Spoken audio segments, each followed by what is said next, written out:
You're just a big, fat panda. I'm not a big fat panda. I'm the big fat panda. Skadoosh.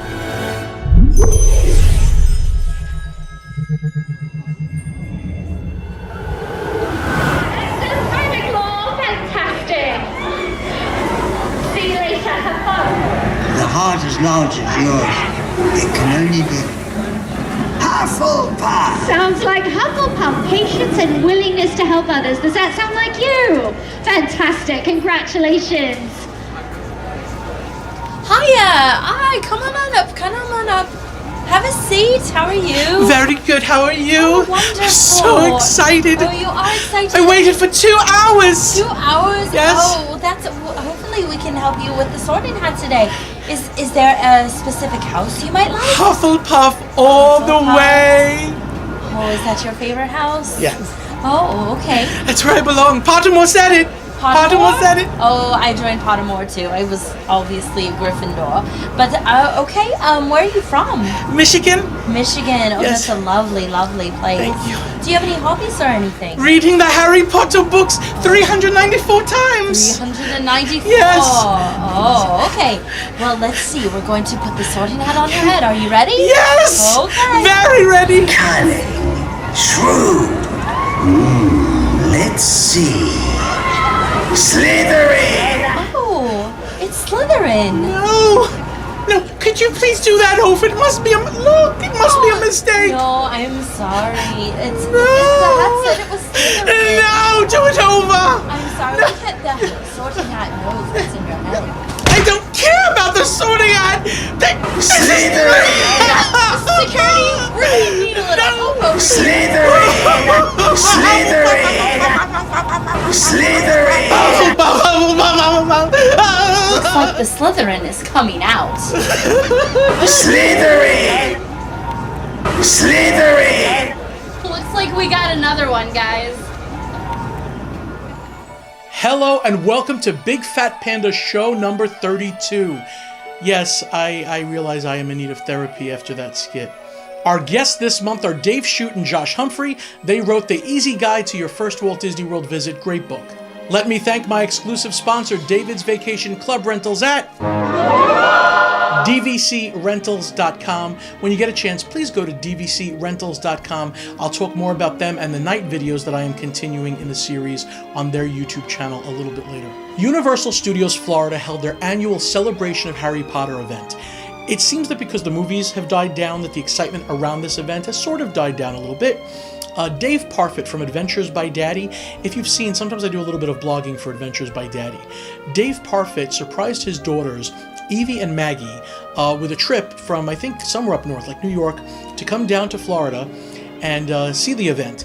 And his daughters, they're too smart for Dad's tricks.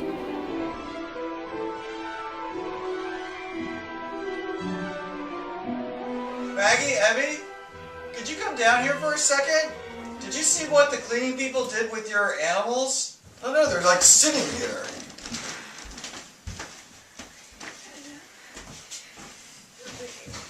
The cleaning people didn't come today, Dad.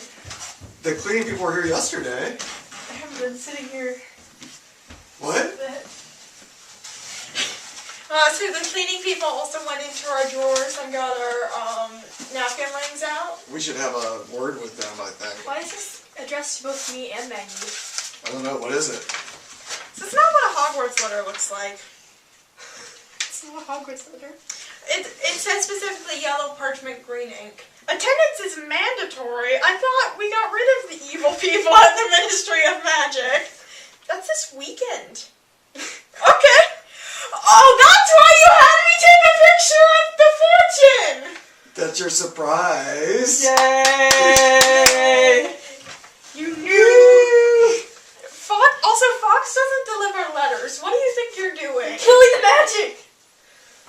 Finish reading the letter. Only owls deliver letters. Well, I didn't have an owl. Mine's more magical than yours anyway. Fox is cooler than yours. Over at Disney's Hollywood studio, Star Wars Launch Bay continues to evolve. I'm still waiting for it to become a preview center for the new Star Wars Land or whatever they're going to call it. Kylo Ren from the new movie has made an appearance, and he is a new talking character there. Is hidden in a droid, which is hidden from us. I want that droid. The characters in Disney this month really impressed me. It's got to be hard to find somebody that not only looks like the character, but sounds like the character and can have all the nuances of the character, because now we're getting more interactive with them, where you can ask them questions and talk to them a little bit more than we used to. Look at this Flynn Mulder. Look at this Flynn Ryder Smolder. I definitely wanted to do this, and you're leaving plenty of choices, but here comes the Smolder. Best. I got to do something very unique this month. Corinne Andersson and I were invited to go into Golden Oak and take a peek of some of the housing there. If I win Lotto, I'm going right to Golden Oak. I think the houses start at about $2 million. That's like the sweet spot, and it costs a lot of money just to maintain and live there, but it is a gorgeous community. I showed on my channel, bigfatpanda.com, I showed the Cinderella House, and it got a lot of views. It was shared by a lot of different outfits. And now there's one that I haven't shown on my channel yet. It's the Finding Nemo room. So when you get a chance, go look at the Cinderella room if you haven't seen it, but take a look at the Finding Nemo room.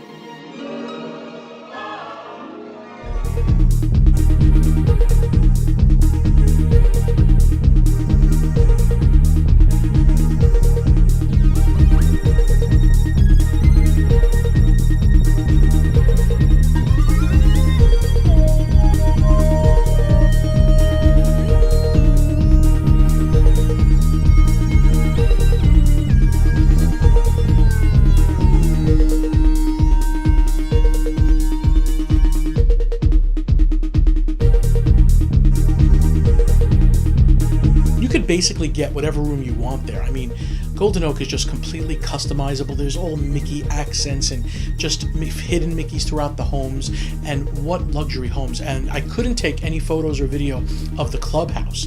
That was amazing with the restaurants and the workout room. It was incredible. So while everybody is talking about cutbacks, let me tell you about things Disney is adding. I don't see a lot of the cutbacks. I see a lot of the stuff they're adding, stuff they don't even have to. At the Grand Floridian at 3 p.m., they started doing the Princess Promenade. A host comes out and she introduces Cinderella and Prince Charming, and they follow the children on the second floor. They go down the staircase, take a picture with Cinderella, and then Cinderella does a waltz with the children in the Grand Floridian lobby with a live orchestra. It's just a beautiful, free thing that anybody can go to at 3 p.m. And please join us in the Grand Waltz.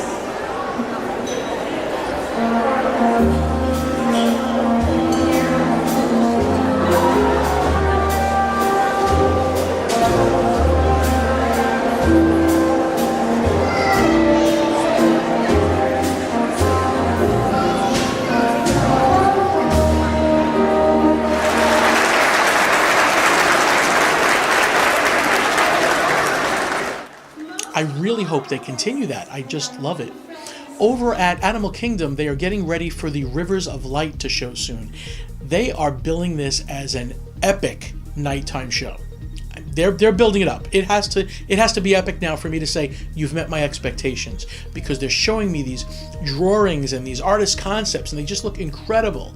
So here they are. If you see behind me, they're making like an amphitheater, kind of like a smaller Fantasmic. Maybe it's going to be just as large, with seating and handicapped ramps, and you can see all the projectors and the lights being put in. I am really excited for this animal experience nighttime extravaganza, Rivers of Light.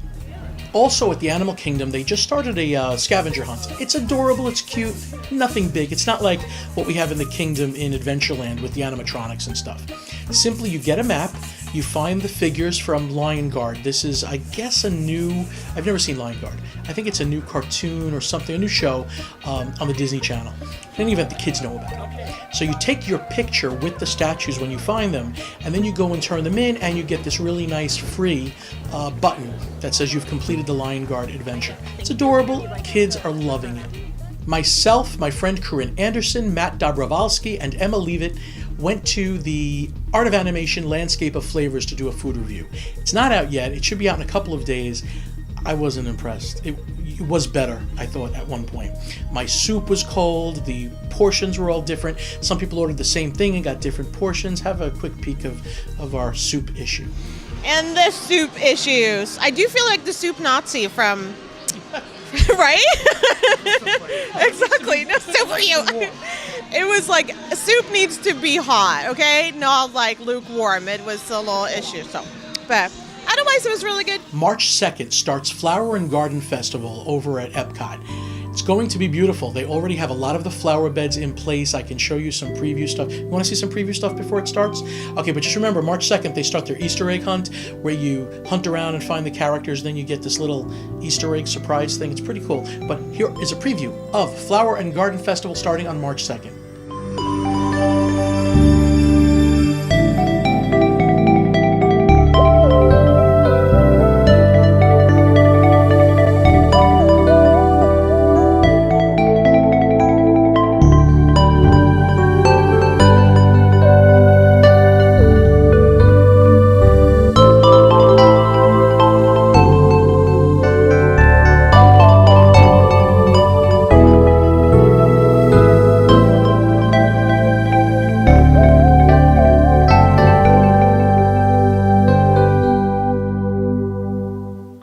And now let's get caught up on merchandise with another episode of Mouse-A-Holics with Corinne Andersson.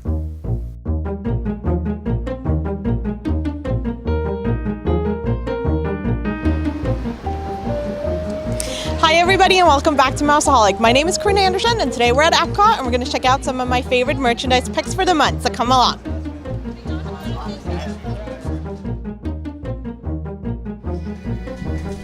So my first pick of the month is these incredible note card keepsake book sets. So as you can see, if you're familiar with your Disney movies, these books are a replica of the book in the beginning of the Disney Princess movies. And I'm so excited because I'm a huge Disney Princess fan, but this is not all. First you get this wonderful, wonderful book, and on the inside, you have wonderful note cards. See if I can show you another one like this. You get a lot of them, which will perfect to put on display as, you know, sending it to friends or putting on the wall or something like that. And the best thing about these, they're only $30.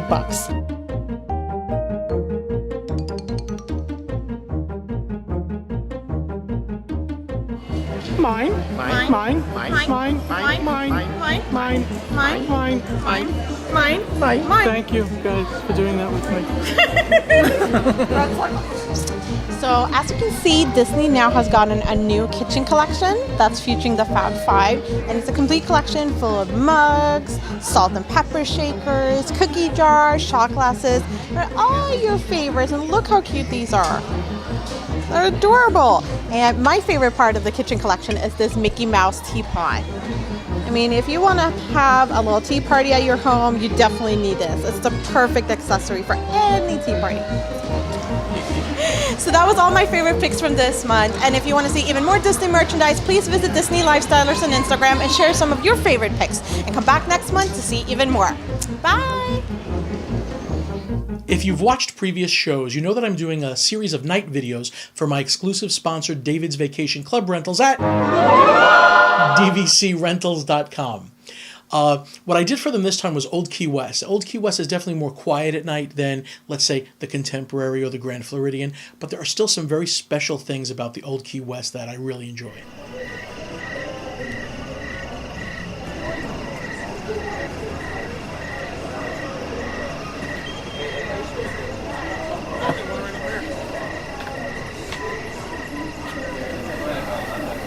Oh, yeah, I think they did too. The owner was, you know.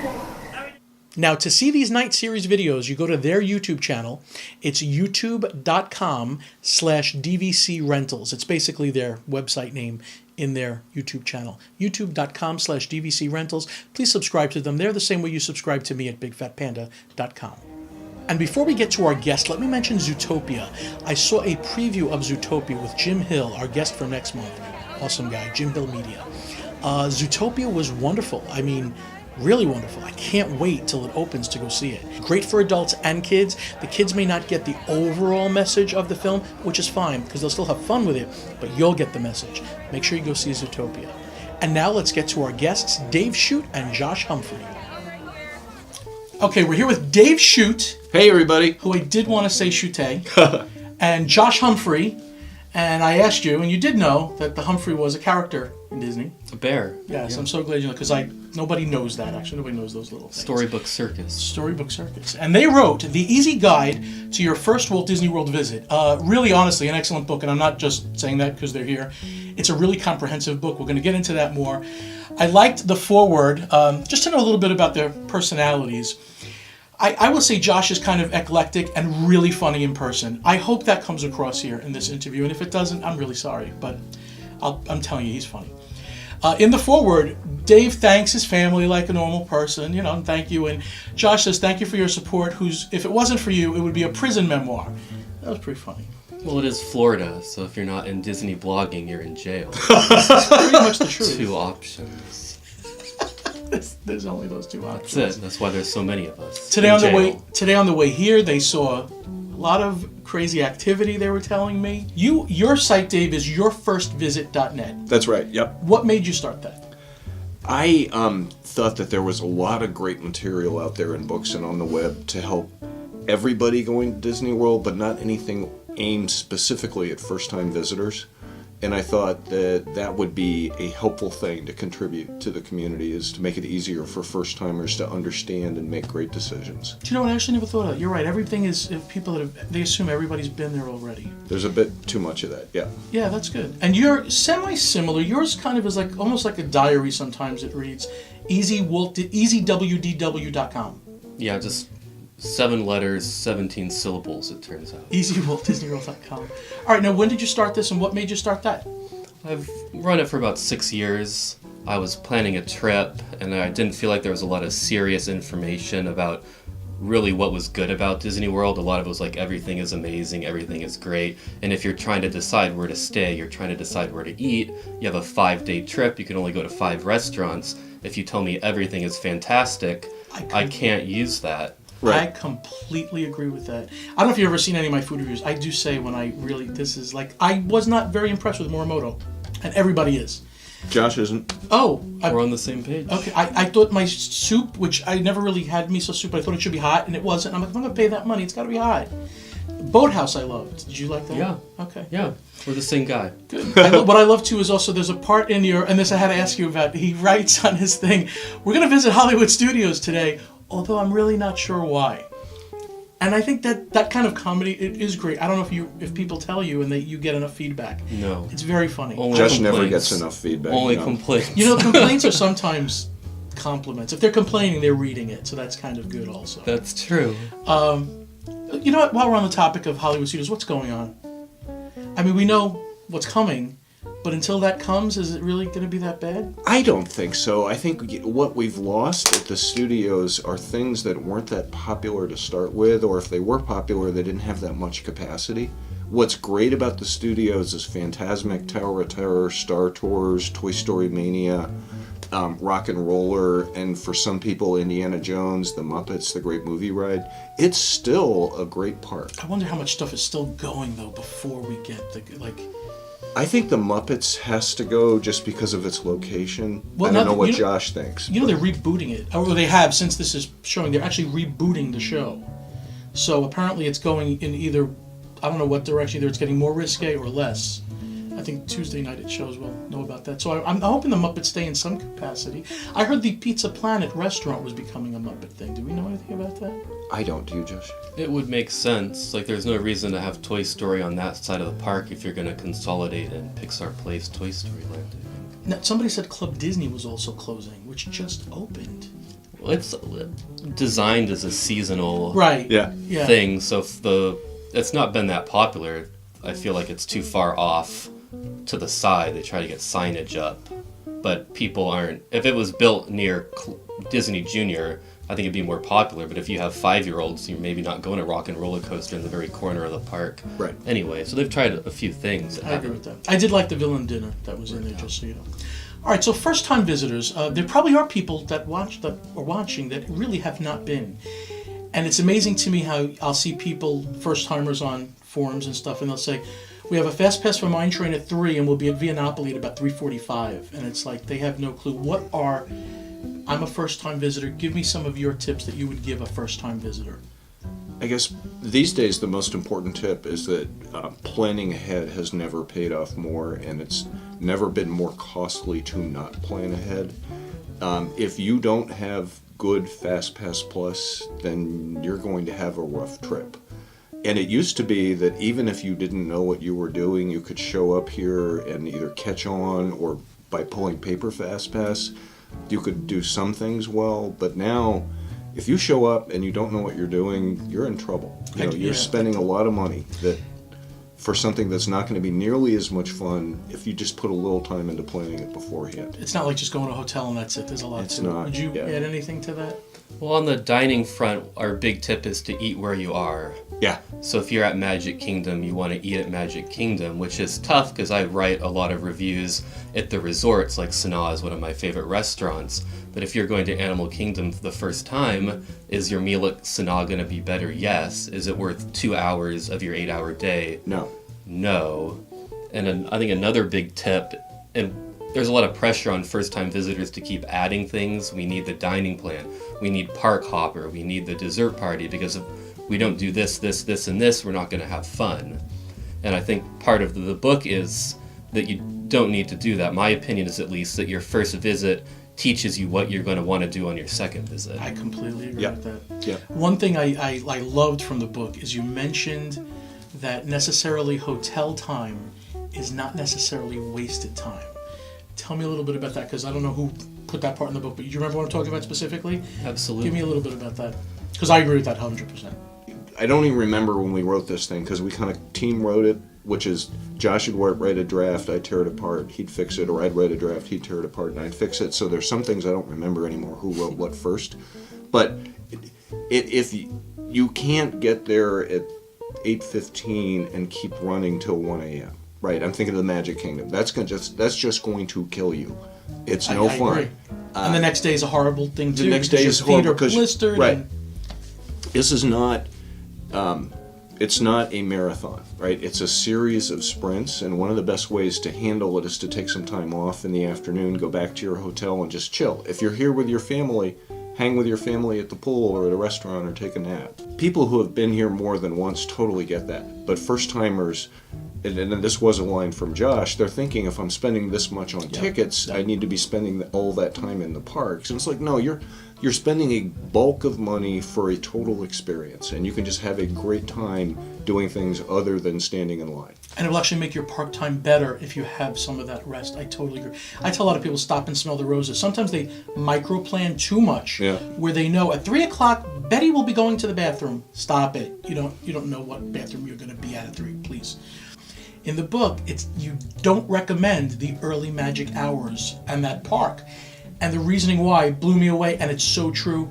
Give me what that was so that I don't just repeat what I just read. Well, we don't like the early morning extra magic hour because it's so early in the morning, and that Disney Resort guests tend to flock to that park. And it goes back to Disney World being so big and everything taking so much more time than you think it's going to take.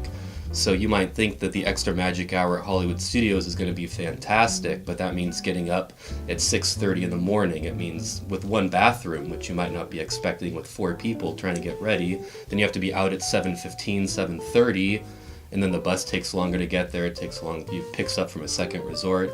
So our advice on extra magic hour is if you can actually get there for the full extra hour at Animal Kingdom and Magic Kingdom, it makes a lot of sense. But at Hollywood Studios or Epcot, you're basically just pushing your regular day up an hour because everybody there is still headed to Toy Story Mania. They're still headed to Test Track, and then because you have all the more people coming in later, you just get longer wait times for the rest of the day. I think the book also went into, because it seems so exclusive, they advertise it to all these 75, 80,000 guests. They all go there, and then that park, even for before the extra time, if it goes the nighttime, is still more packed because everybody has gotten the clue to go. Right. The morning extra magic hours can work great at the Magic Kingdom and the Animal Kingdom, and they're okay at Epcot and the studios if you have a park hopper. If you don't have a hopper and you can't hop away, it's easier in every way simply to go to a less crowded park that day. So something I noticed with the book, and I do get a lot of books, it's not just for the first-time visitor. It's definitely also good for repeat visitors. Yeah. It's a thick book. There's a lot of information in here. There is maps of the hotel rooms, a lot of suggestions. You don't really talk down to the people. It's more giving your, I don't know if opinion, but you're giving a lot of good suggestions and letting them make their own mind up. But it really is a good comprehensive book. It's a professional book. That's what I'm going to say on that. And I'm not saying that just because you guys are here. You did a little bit in the book, and I guess also on the website with Jim Korkis, who I love. Tell me a little bit about what you're doing with Jim. What's in the book from Jim? Is it Jim's Gems? Jim's Gems are in the book, and Jim knows our publisher, Bob McLean of Theme Park Press, really well. And so Bob put us together, and Bob thought it would be fun, perhaps on the principle that every great Disney World guidebook needs a Jim adding stuff to it, that we should have some stuff from Jim Korkis in our book. And then separate from that, Jim also writes for me on yourfirstvisit.net something that's called Fridays with Jim Korkis, where he gets into every Friday a little bit of Disney history. Everything that Jim gets into, it's like adobo. You adobo the chicken? Yeah. He's the salt. He's the seasoning. I'm also going to try to get him to do little stories on the show. So Jim is, he's an awesome historian. He really is. So give me, what are you most excited about? I'll ask Josh first this. What are you most excited about coming new to the parks? The new upcoming stuff. Well, it's unpopular. I'm really excited for Avatar, and not a lot of people are. You are excited about Avatar? The most. And people tell me I'm the only one. I'm not the only one. No, it's so big, and I've been trying to capture in pictures just how massive it is. I circle people, they're this big, and the building is this big. I guess in acres it's not as big as Star Wars because then they'd advertise it, but it looks to be about as much to me. What I'm really thrilled at is the boat ride, just because it's physical, and I want an animatronic, a physical. Is that what you're looking forward to, or just the whole land? Well, I've loved Animal Kingdom forever. I joke that it was my favorite park before it's going to be your favorite park, and I think that's true, because there's so much to do there, and it's different every time you go.